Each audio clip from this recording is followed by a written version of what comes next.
1, 2, 3, 4. Good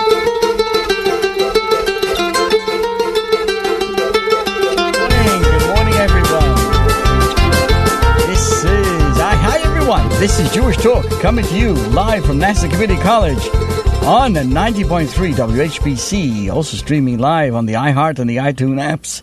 We can be seen in the studios today on my Facebook Live page and on this great Facebook of WHPC. This program is later archived on Spreaker.com. So hi there, my name is Rabbi Pearl. Good morning, good afternoon, good evening. This, of course, depends on when you are watching and listening. And we want to say a special welcome to all of our listeners and to all those tuning in on the Facebook Live. Hello to Harvey Kipnis.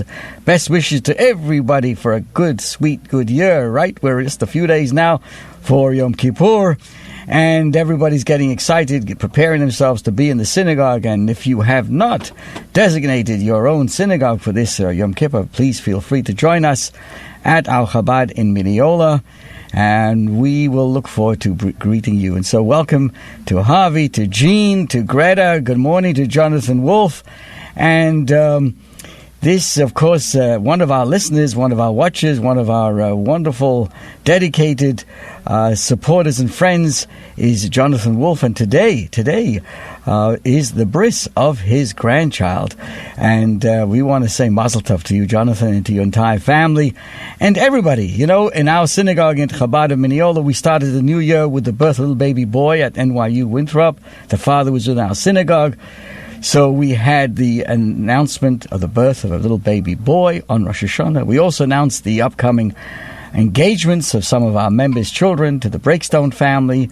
And here today on our program, we are announcing the bris of a grandchild to Jonathan. So mazel tov to you, to Joan, and to Holly Karen. Oh my good, Holly, you're back in town. And to Doug, and to Bernard Kipnikvich. Fantastic. This Bernard is watching from Kenya. Can you imagine? Came from Kenya. This is how far our program is listened to, Kenya. Fantastic. So today, of course, as we said, we're just in the home run now for the holiday of Yom Kippur, a very holy day. A lot of days when we think of ourselves like what we're doing, what's life all about.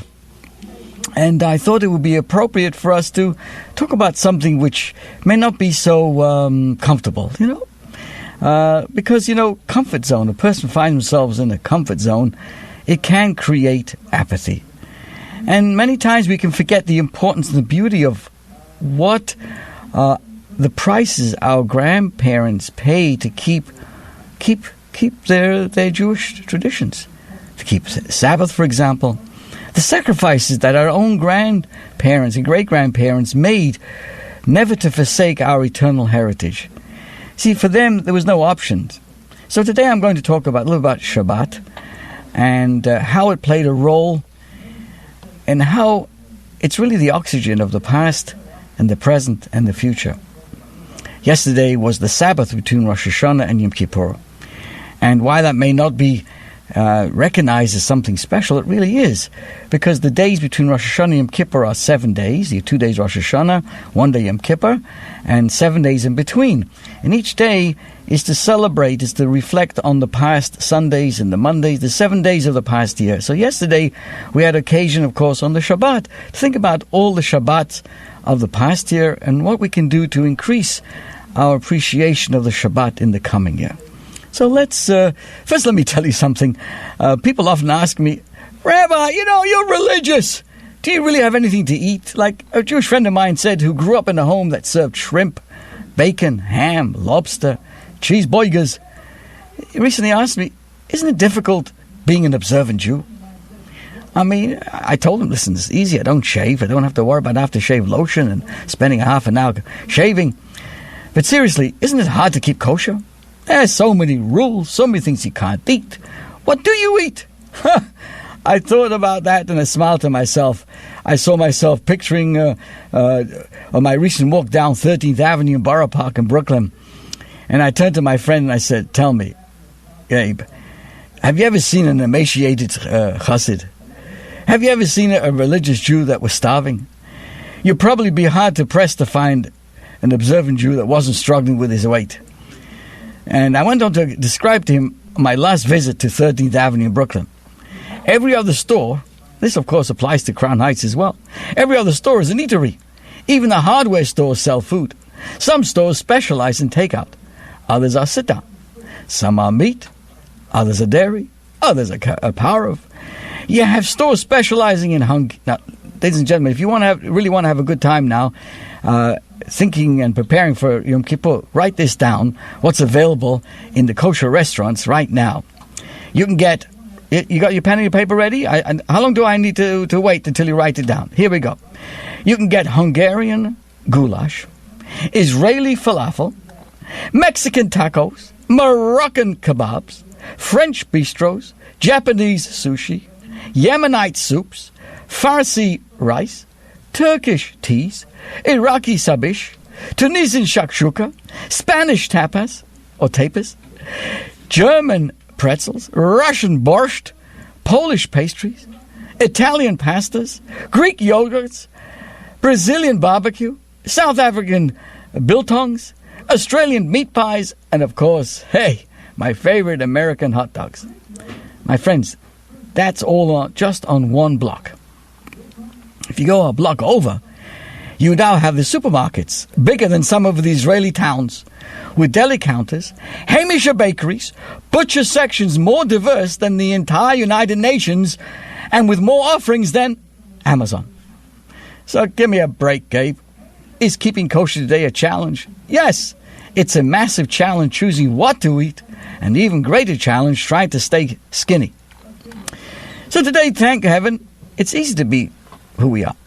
Us, as anyone who has ever sat at a Shabbos table, especially at my wife's, can attest, keeping mitzvahs is not a burden, it's a pleasure. And not just a pleasure for the soul, but also for the body. Ay, gewalt, a physical experience of food, a drink, a beauty, a majesty, people, community, which is more powerful and precious than anything else on the planet Earth.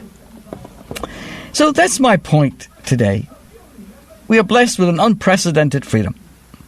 We can be as Jewish as we wish. We can send our children to Jewish schools, keep the Sabbath, kosher, all the mitzvahs, without any fear of persecution, who knows what. Today it isn't illegal, to perform a mitzvah. Keeping the Sabbath, for example, having a bris, or studying Torah, doesn't have to be in some clandestine underground experience. And so today in 2019, doing a mitzvah does not come along with worrying for our lives. But it wasn't always so. Just a few years ago, Jewish people in the former Soviet Union had to make everyday choices, being observing mitzvahs and staying alive. And a Jew could be imprisoned or killed for keeping the Sabbath or putting on tefillin. And guess what? Countless were. If a Jew back then chose to keep kosher, he could starve to death. And many holy souls did. Not anonymous souls. Relatives of mine, grandparents, families chose to starve rather than eat treif. They chose to live Jewishly, even if it meant dying. Just imagine. Here we are, sitting in our synagogues, praying freely, coming and going as we please. Today, in 2019, our biggest worry is, and I appreciate this, is how boring and how long the rabbi's speech is. Oh, the question is, what's for Kiddush? So I want to take you back 35 years about what was going on in an underground synagogue. Before I do that, I want to say hello to everybody joining us. To Renee Jackson. Thank you, Renee, all the way from Florida. Let's see now. Hello to Yehuda Klein. Thank you so much. Hello to Corey Arnold. Happy New Year to you and your entire family. Wow.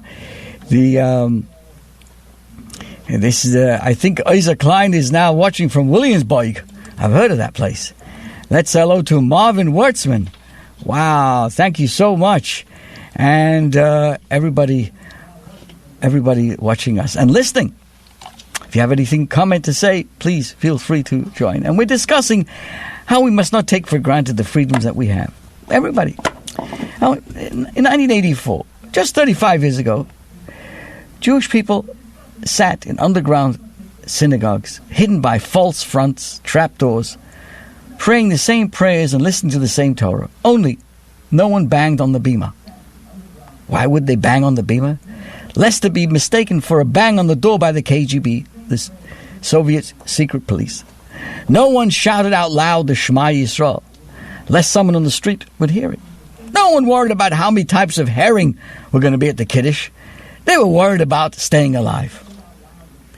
One soul-wrenching story, which is sure to flood our hearts as well our eyes with tears, is what I'm going to share with you of a Russian Jew wrote a letter to the Lubavitcher Rebbe about his struggles of keeping the Sabbath. And perhaps it'll help us change our entire perspective on the Sabbath, Judaism, and being Jewish today. And of course, because we've just come from the Shabbat Shuvah, the Shabbos between Rosh Hashanah and Yom Kippur, it's appropriate to think about what we do on the Shabbat ourselves, here on Long Island, or anywhere in the world.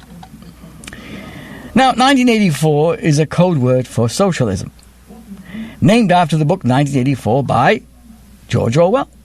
This year has come to be a shorthand for all the propaganda, the insanity, and the cold-blooded mind control of the Soviet Union. But the end of 1983 may even be more apt a time to describe the Soviet Union. I go back now to the 14th of Teves, December the 20th of 1983, 11 days prior to 1984, where a meeting took place, a private audience took place between the Lubavitcher Rebbe and the Sadiger Rebbe in Crown Heights, Brooklyn. What were they discussing, these two great leaders? The subject was this Russian Jewry. And the Lubavitcher Rebbe and the Sadiger Rebbe were talking about their plight and how the struggles of the Soviet Union by Jewish people at that time can reflect the plight of the Jewish people enslaved in Egypt. And in many ways, it was even more challenging. Then about a half an hour into the private audience, the Rebbe took out a letter that he had received from a Russian Jew that had been smuggled out of Russia against, of course, the pain of death, to ask a Jewish halachic question of the Rebbe. And I'm going to share with you, my friends, what was on that Russian Jew's mind in 1983. And for us to reflect ourselves before Rosh Hashanah, before Yom Kippur, what's on our mind about ourselves. So, I'm going to paraphrase the letter that was received and shared in this private audience. And of course, when I read this letter, it made me cry and put into perspective my entire Judaism. And I hope it will also stir the inner self that comes to the forefront during these very holy days. You see, every healthy adult in the Soviet Union at that time had to work. Not working was not an option. If you didn't have a job, you were treated like a pariah, and you were thrown into jail. So it wasn't an option. And you had to work every day of the week, and you had to work on the Sabbath. The government dictated the work, and no one had the option of taking Saturdays off. Indeed, the authorities would get highly suspicious of someone who would suddenly attempt to get off on Saturday. Why? Because is this person trying to keep the Sabbath? This one man writing the letter writes to the Rebbe that after much effort, he was able to finagle a job. They would not have to outwardly break a single Shabbat prohibition. He could walk to work. He would not have to drive. He would not have to write, nor do anything that would desecrate the Sabbath.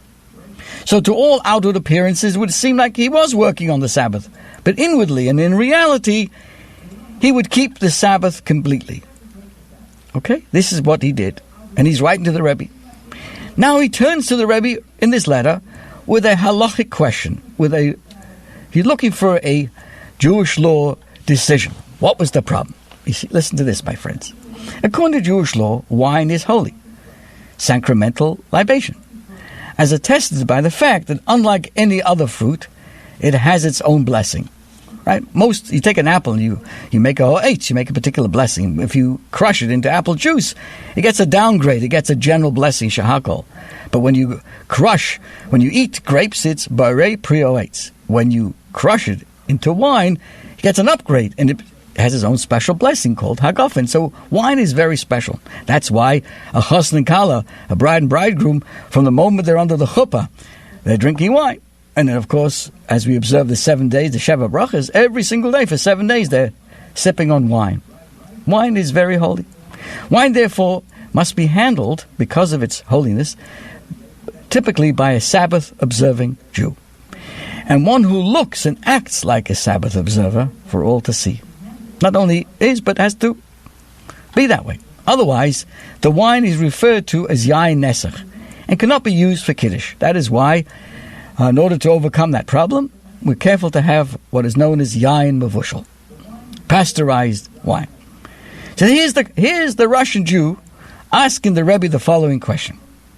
After working in the Russian factory all Friday and Friday night, everybody thinks and assumes he's breaking the Sabbath.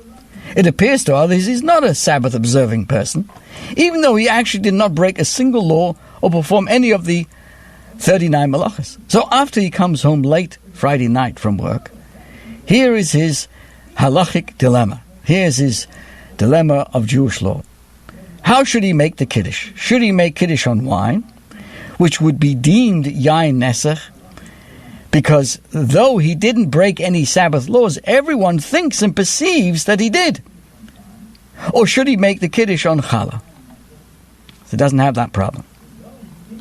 Now, he could not simply tell his fellow brethren that he really is keeping Sabbath, and that he's just pretending, because if he does, then the Soviet authorities will find out, and they'll do who knows what.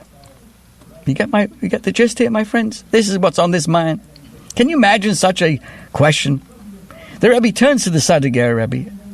If you've ever heard of such a story and could imagine such a phenomenon, here is a Jewish person sitting in Soviet Russia in 1983. The threat of his life constant is on him, and the fear of survival real. Yet all he had to worry about, and all he could write, is such a question. All this person wanted to do was to keep the Sabbath in the right way. Furthermore, he smuggled out a letter out of Russia to a religious leader, which is considered a major offense at that time. Yet of all the requests he could make of the Rebbe, this man does not ask for a blessing to be free from Soviet Union. He doesn't ask for an allowance to break the Sabbath because of Pekuach Nefesh to ensure his life. He doesn't even tell the Rebbe the good news that he found a way to actually keep the Sabbath. So he smuggles out a letter to ask the following question: should he make Kiddush on wine that could be considered halachically a problem, Yain Nesach, because others think, my friends, that he broke the Sabbath? And the Rebbe went on to elaborate. This person did everything in his power to maneuver a job that would allow him to keep the Sabbath. He kept the entire Sabbath according to the letter of the law, down to every detail. This Jewish person kept the Sabbath in the Soviet Union at the threat of death, or at least imprisonment. And all he's worried about is his wine, the wine of a tzaddik, whether this wine, he could make Kiddush on the wine. Can you imagine? Without any airs, without any second thoughts, he innocently wants to know whether he can make Kiddush on wine. My friend, this is a wonder. When I read this story, I felt humbled. I'm sitting here in Mineola with a choice of wines, with everything that goes with it. And what was this person thinking about in 1983? Is this not a reminder of the essence of who we are? Is this not a reminder of the essence of what the Shabbat is all about? You see, here we are in America, happy and completely free and carefree, and yet we still find aspects of Shabbos a struggle. Oh, Gaval, someone tells me, how can I turn off my cell phone? How can I not check my text messages and emails? Oh, how can I not go shopping online or off? How can I not cook? How could I not this? How could I not? It was suggested, why don't you go to shul? Instead of going golfing, why don't you go to shul, listen to the rabbi's inspiring sermon? And his friend said to him, What are you smoking? What are you talking about? How can I not go golfing on Shabbos? How can I not watch college football? You see, we're surrounded by abundance and countless possibilities, luxury, freedoms, so many opportunities. No one's bothering us, no fear of reprisal. And we can easily take our gifts and blessings for granted. Comfort zones create apathy. We can forget the importance and the beauty of life even, the basic things of life. The beauty of Shabbat, as an example. We can forget the prices that our grandparents paid to keep the Holy Sabbath. The sacrifice they made never to forsake our eternal heritage. For them, this was not an option. Shabbat and all of Judaism was their lives, their oxygen. No matter how difficult it was, they kept the Shabbat because that was themselves. That is why we have the Shabbat between Rosh Hashanah and Yom Kippur. That's why this time of the year, the high holidays, exists. This was called Shabbos Shuvah. Shuvah, from the word teshuvah, to return. It's a time when we start to return and think about who we are. To return to our very essence, to which this Soviet Jew knew in his gut. His sacrifice and his simplicity, not even recognizing the enormity of his own commitment, really serves as a remarkable lesson to all of us. Which really is the general theme of this time of the year. Between Rosh Hashanah and Yom Kippur, there are 10, it's called the 10 days. Aseres Yemei Teshuvah, 10 days of return. Now, Teshuvah often translates as repentance, but it really means Shuvah, to return. We're returning back to our souls, to who we are, to our core purpose in life. What is the core of our life? To make this world a home for God through our good deeds and our actions. So poetically, we may also read yesterday as Shabbat Shuvah, returning Shabbat.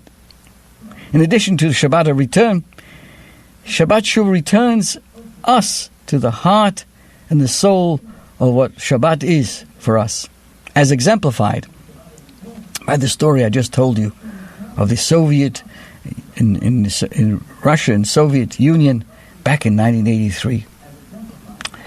My friends, this was his Yiddishkeit, this was his soul. And that's what we all have. And each of us have a piece of that inside of us, that soul. Each of us have a special connection during this time, and we're reminded of our special connection. Where, deep down, think about what is on our mind. What should be on our mind during these very important days?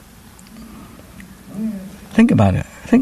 Have we spent enough time in the last few days since Rosh Hashanah, during Rosh Hashanah?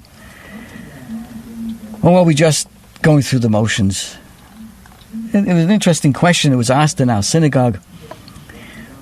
Shouldn't it make more sense first have the day of repentance, Yom Kippur, and then go to Rosh Hashanah? Start the new year, so to speak, with a clean slate? That's a very good question, often asked by many great sages. And there are many answers given to it. And one of them I shared with my great congregation, that this Rosh Hashanah is about new beginnings, new potential. Rosh Hashanah is about looking ahead. When a person looks ahead and realizes he has God gives him another chance to live, more opportunities, then when he reflects on how much and how kind God has been to us, then the Yom Kippur becomes more meaningful. We realize how many wasted opportunities we had in this past year. So first we start off looking ahead, looking forward, the new year. And then comes Yom Kippur, we look back. There are many outlooks of philosophies that spend a lot of time looking in the past.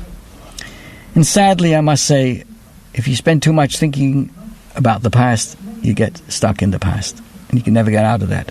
But if a person has a forward-looking attitude, then his past becomes a source of inspiration. I'm thinking about Holocaust survivors, for example. In the earlier times following the Holocaust, and they came out, it was very hard to hear from them what they went through back in the concentration camps and all the terrible events. But towards the end of their life, they started to talk about their past. We all know that. If you come from a family of Holocaust survivors, parents didn't speak too much about their past. Because when they came out from the camps and they came to America, went to the free countries, they spent their time having children, getting, obviously rebuilding themselves and rebuilding their family and having families and focusing on bringing up their families appropriately. And then, after they spent a lot of effort preparing themselves for their and their children and grandchildren's future, did they start to think about themselves and speak about what they went through. An interesting perspective. If you really want to have a good, balance in life, always be forward-looking and see what more can be accomplished. When a person does that, then the past becomes an inspiration, not just a desperation kind of look. So, yesterday we had the great Shabbat Shuvah, and we returned to a semblance of important reflection on ourselves, what's deep inside of us. It reminded us of the great wonders of the Shabbat. It also prepared us for Shabbat Shabbaton, which of course is the what Yom Kippur is all about. And the blessing and the luxury of being free to celebrate it in comfort and peace and luxury. So what's our worry today? Which type of wine am I going to make Kiddush on? So in past generations, it was difficult to be Jewish. It took great sacrifice to be committed. Not today. Today, keeping a mitzvah, observing a divine prescription is not just easy. It's more pleasurable and profound than not doing so. In addition to being spiritually delicious, kosher, going back to my original, kosher is physically delicious and diverse and plentiful, hopefully not too fattening, and healthy too.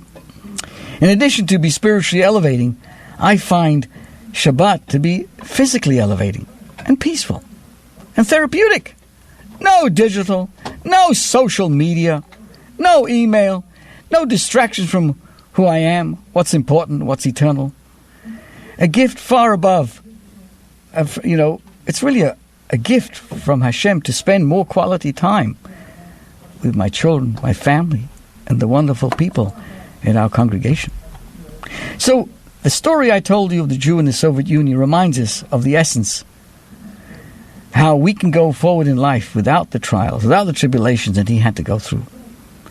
So how can we not? How can we not make Kiddush and celebrate Shabbat? And I just want to remind everyone, perhaps on this day, think about one aspect of Shabbat that we could add this coming Friday night. Perhaps make it a point of always making Kiddush. From now on, make a rule. Friday night meal. Of course, the women to light the Shabbat candles at the right time and make a Shabbat meal. Find yourself a nice, delicious wine. Bring your family or a friend together and do it. Do it for your children. Do it for your grandchildren. Do it for all generations. And do it for that Jew in Russia. That's what it's all about. Comes this new year, let's make a good resolution. A resolution that we can do and make a difference. This is your host, Rabbi Pearl, wishing you a Gemar Chasima Tova and a good gebenched year. Thank you so much, and wishing you all the best and good news and an easy fast.